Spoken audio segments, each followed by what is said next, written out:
ఉద్యమ పార్టీని అధికార పార్టీ. రాహుల్ మారారా, మారిపోయారా? నడత సమర్థతల సమాహారంగా రాహుల్ గాంధీ కొత్తగా కనిపిస్తున్నారు. పొలిటికల్ స్క్రీన్పై రాహుల్ కనిపించగానే పప్పు అంటూ గేలి చేసిన ప్రత్యర్థులు ఇప్పుడు తమ నోళ్లకు తాళాలు వేసుకోవడం చూస్తే రాహుల్లో మార్పు వచ్చిందని చాలా స్పష్టంగా తెలుస్తోంది. రాహుల్ గాంధీ అంటే దేశ తొలి ప్రధాని నెహ్రూకు ముని మనవడు, మరో ప్రధాని ఇందిరాకు మనవడు, ఇంకో ప్రధాని రాజీవ్ గాంధీ కుమారుడు. ఇన్నాళ్ళు ఇవే ట్యాగ్ లైన్లు కనిపించేవి. పొలిటికల్ కెరీర్లో చెప్పుకోదగ్గ విజయాలు లేకపోవడంతో రాహుల్ గాంధీ పక్కన పార్టీ హోదాలు తప్ప మరేమీ కనిపించేవి కాదు. కాంగ్రెస్లో జనరల్ సెక్రటరీ నుంచి అధ్యక్షుడిగా రకరకాల బాధ్యతలు చూసినా ఎప్పుడూ విజయవంతం కాలేదు రాహుల్ అధ్యక్షుడిగా ఉండగానే the grand old party Congress అత్యంత ఘోర పరాజయాలను చవిచూసింది. కొన్ని రాష్ట్రాల్లో గెలిచిన ప్రత్యర్థుల వ్యూహాలు తెలుసుకోలేక చేజేతుల అధికారాన్ని వదులుకోవాల్సి వచ్చింది. ఇలా కాంగ్రెస్ పతనానికి ఎన్నో కారణాలున్న బాధ్యత మాత్రం రాహులే తీసుకోవాల్సి వచ్చింది. వారసత్వంగా వచ్చిన రాజకీయాన్ని రాహుల్ గాంధీ ఎప్పుడూ సీరియస్గా తీసుకోలేదని, అందుకే ఆయన పరాజయాల చరిత్రకు కారణమయ్యారన్న విశ్లేషణలు ఉన్నాయి. ఇలాంటి విశ్లేషణలు నిజమనిపించేలా కాంగ్రెస్ యువనేత దేశ రాజకీయ తెరపై నుంచి అప్పుడప్పుడు అదృశ్యమయ్యేవారు. ఎటు వెళ్ళేవారో, ఎందుకు వెళ్ళేవారో తెలియదు. అకస్మాత్తుగా విదేశాల్లో కనిపించేవారు. దేశ రాజకీయాలు తనకు అవసరం లేదన్నట్టుగా వ్యవహరించేవారు. వీటన్నింటికీ కారణం కాంగ్రెస్లో అంతర్గత రాజకీయాలు అర్థం చేసుకోలేకపోవడం, సీనియర్లను సమన్వయం చేసుకోలేకపోవడం, కోటరీ రాజకీయాలకు అలవాటు పడకపోవడం వంటి కారణాలు ఎన్నో ఉన్నాయి. ఇక కారణాలు ఏవైనా కాంగ్రెస్ పరాజయాల చరిత్రకు రాహుల్ మాత్రమే బాధ్యుడయ్యారు. కేంద్రంలో వరుసగా 2 సార్లు ఓటమితో పాటు వరుసగా ఒక్కో రాష్ట్రాన్ని కోల్పోయి కాంగ్రెస్ పార్టీ ఇక చరిత్రేనా అనుకుంటున్న తరుణంలో మళ్ళీ పార్టీ యాక్టివ్ కావడం, కొన్ని రాష్ట్రాల్లో పుంజుకోవడంతో పార్టీ కేడర్లో జోష్ కనిపిస్తోంది. ఇలా పడిలేచిన కెరటంలా కాంగ్రెస్ పికప్ కావడం వెనుక కర్మ కర్త క్రియ రాహుల్ అనేది స్పష్టంగా అర్థమవుతోంది.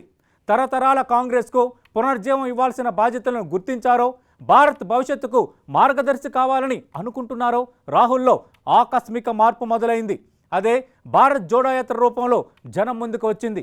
సుమారు 4000 కిలోమీటర్ల జోడో యాత్ర ద్వారా రాహుల్ దృఢ సంకల్పాన్ని దేశానికి చాటి చెప్పారు.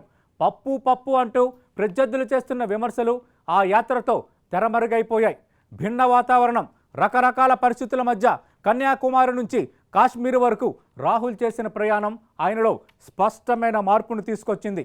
యాత్రా సమయంలో ఎప్పుడు ఎక్కడ అలసిపోయినట్లు కనిపించిన రాహుల్ తనతో కలిసి నడుస్తున్న వారిని సైతం పరుగులెత్తించగలిగారు. ఆ పరుగు కాంగ్రెస్కు కొత్త విజయాలను తీసుకొచ్చింది. కాంగ్రెస్ సీన్ అయిపోయిందని విమర్శించిన బీజేపీయేతర పార్టీలు ఇప్పుడు ప్రత్యామ్నాయం చూపే నాయకత్వం కాంగ్రెస్తోనే సాధ్యమని నమ్మేలా చేయడం వెనుక రాహుల్ కృషి ఉంది.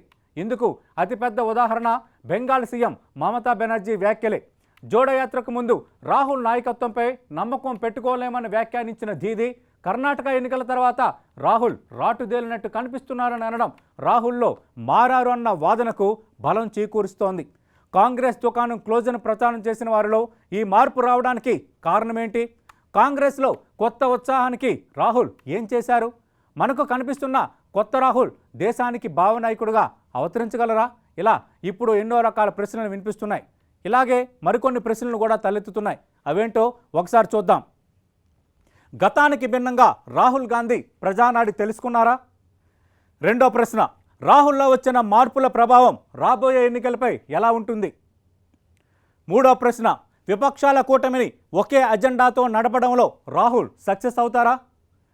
నాలుగో ప్రశ్న, పార్టీలో సీనియర్లు జూనియర్ల మధ్య గ్యాప్ను ఎలా పోడ్చబోతున్నారు? రాహుల్ గాంధీ కోసం చెప్పుకోవాల్సి వస్తే భారత్ జోడో యాత్రకు ముందు, జోడో యాత్ర తర్వాత అని నిర్వచించాల్సి వస్తుందని రాజకీయ విశ్లేషకుల అభిప్రాయం. దానికి కారణం వారసత్వ రాజకీయాల్లో విఫలమైనట్లు కనిపించిన రాహుల్ జోడో యాత్ర తర్వాత పరిపూర్ణ రాజకీయ నాయకుడిగా కనిపిస్తున్నారు. 2004 నుంచి ఫిబ్రవరిలో అనర్హత వేటు పడినంత వరకు ఎంపీగా ఉన్న రాహుల్ జోడో యాత్ర తర్వాతే జననేతగా పరిణితి చెందిన రాజకీయ నాయకుడిగా కనిపిస్తున్నారన్న అభిప్రాయం ఎక్కువగా వినిపిస్తోంది.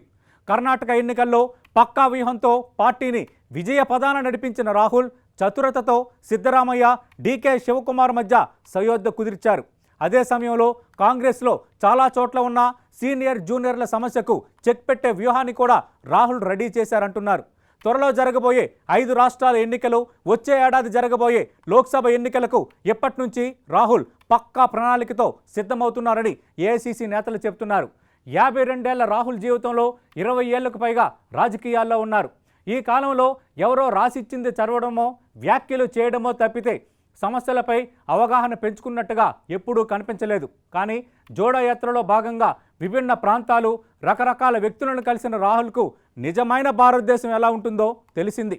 శీతాకాలంలో యూపీలో పాదయాత్ర చేస్తున్న సమయంలో 3 యువతులు స్వెట్టర్లు లేకుండా రాహుల్కు ఎదురయ్యారు. ఆ 3 స్వెట్టర్లు ఎందుకు వేసుకోలేదని ప్రశ్నించిన రాహుల్కు వారి పేదరికం తెలిసింది. అప్పటి నుంచి పాదయాత్ర కశ్మీర్లో ప్రవేశించినంత వరకు చలి కోటు కూడా ధరించలేదు రాహుల్. అంతటి చలిలో కూడా ఒక్క టీషర్ట్తోనే యాత్ర చేయటం సాధ్యమా అని ఎంతోమంది ప్రశ్నించారు. తనకు యూపీలో ఎదురైన అనుభవాన్ని చెప్పిన రాహుల్ పాదయాత్ర ముగిసే వరకు తన శరీరానికి అన్నీ తెలియాలనే ఆ నిర్ణయం తీసుకున్నట్టుగా చెప్పారు. తన జీవితం మొత్తం పూల పాన్పు కావడంతో పేదల కష్టాలు తెలుసుకోలేకపోయానని, జోడో యాత్ర ద్వారా కష్టమంటే ఎలా ఉంటుందో తెలుసుకోవాలన్న ప్రయత్నం చేశానని చెప్పారు రాహుల్. ఇది చాలు రాహుల్ గాంధీలో ఎలాంటి స్పష్టమైన మార్పు వచ్చిందో చెప్పడానికి. కర్ణాటక ఎన్నికల సమయంలో జనం మధ్యకు వచ్చిన రాహుల్ బస్సుల్లో ప్రయాణించడం, ఫుడ్ డెలివరీ కుర్రాలతో కలిసి బైక్ రైడ్ చేయటం సంచలనం సృష్టించింది. భద్రతా గోడల మధ్య నలిగిపోయిన రాహుల్ జనం మధ్య అనుబంధాన్ని గుర్తించి ముందుకు వెళ్లాలన్న విషయాన్ని జోడయాత్రతో తెలుసుకున్నారు. అంతవరకు ఎవరో రాసిచ్చింది చదివిన రాహుల్ తనకు ఎదురైన అనుభవాలనే ప్రసంగాలుగా మార్చుకున్నారు. విద్వేష మార్కెట్లో ప్రేమ పాఠాలు నేర్పుతా అంటూ ఆయన అమెరికాలో చేసిన వ్యాఖ్యలు దేశంలో సంచలనం సృష్టించాయి. బీజేపీ ప్రభుత్వంలో అసహనంపై ఆయన చేసిన వ్యాఖ్యలు ప్రతి ఒక్కరిని ఆలోచనలో పడేశాయంటున్నారు కాంగ్రెస్ నేతలు. ఇక అంతేకాదు, ఆ మధ్య ఢిల్లీ నుంచి పంజాబ్ వరకు ట్రక్కులో ప్రయాణించిన రాహుల్లో ఏదో తెలుసుకోవాలన్న బలమైన ఆకాంక్ష కనిపిస్తోందని జాతీయ మీడియా పొగడ్తలతో ముంచెత్తుతోంది. ఇక అదాని ఇష్యూలో పార్లమెంట్లో పోరాడిన వైనం కానీ, తనపై అనర్హత విషయంలో స్పందించిన విధానం కానీ రాహుల్ను ప్రత్యేకంగా చూపెట్టింది. ఇప్పుడు కూడా మణిపూర్లో జరుగుతున్న అల్లర్లను ప్రత్యక్షంగా తెలుసుకోవాలన్న రాహుల్ ప్రయత్నం జాతీయ రాజకీయాలను ఆకర్షిస్తోంది.